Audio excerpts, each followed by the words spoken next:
Mega power star Ram Charan sensational director Boyapati Srinu combination లో వస్తున్న వినయ విధేయరామ చిత్రంపై రోజు రోజుకు భారీ అంచనాలు పెరుగుతున్నాయి. ఈ చిత్రానికి సంబంధించిన టీజర్లు, ట్రైలర్లు అభిమానుల్లో క్రేజ్ ని పెంచుతున్నాయి. చిత్రంలోని రామ్ చరణ్ స్టిల్ ఒకటి సోషల్ మీడియాలో సందడి చేస్తోంది.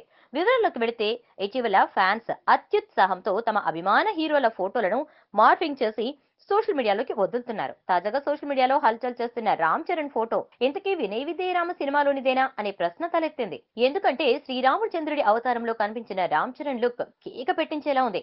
ఒకవేళ వినయ విధేయరామ చిత్రంలోనిదే అయితే ఇక మెగా ఫ్యాన్స్ కు పండగనే మాట వినిపిస్తోంది. ఇలా ఎందుకు రాముడిగా కనిపించాల్సి వచ్చింది అనే విషయం చర్చనీయాంశమైంది. పగ, ప్రతీకారం అంశాలతో వినయ విధేయరామ తెరకెక్కినట్టు టీజర్ ట్రైలర్లలో స్పష్టమైంది. విలన్ పై కొణిదెల రామ్ చరణ్ అంటూ రామ్ చరణ్ చేసే కామెంట్లు ఫ్యాన్స్ కి పిచ్చెక్కించాయి. బీహార్ బ్యాక్ డ్రాప్ గా ఈ సినిమా రూపొందినట్టు వార్తలొస్తున్నాయి. వినయ విధేయరామ చిత్రంలో బాలీవుడ్ నటుడు వివేక్ ఓబరాయ్ విలన్ పాత్రలో నటిస్తున్నాడు. ఆర్యన్ రాజేష్, ప్రశాంత్, స్నేహ కీలక పాత్రలో కనిపిస్తారు. భారత్ అనే నేను ఫేమ్ కియారా అద్వానీ హీరోయిన్ గా నటిస్తోంది.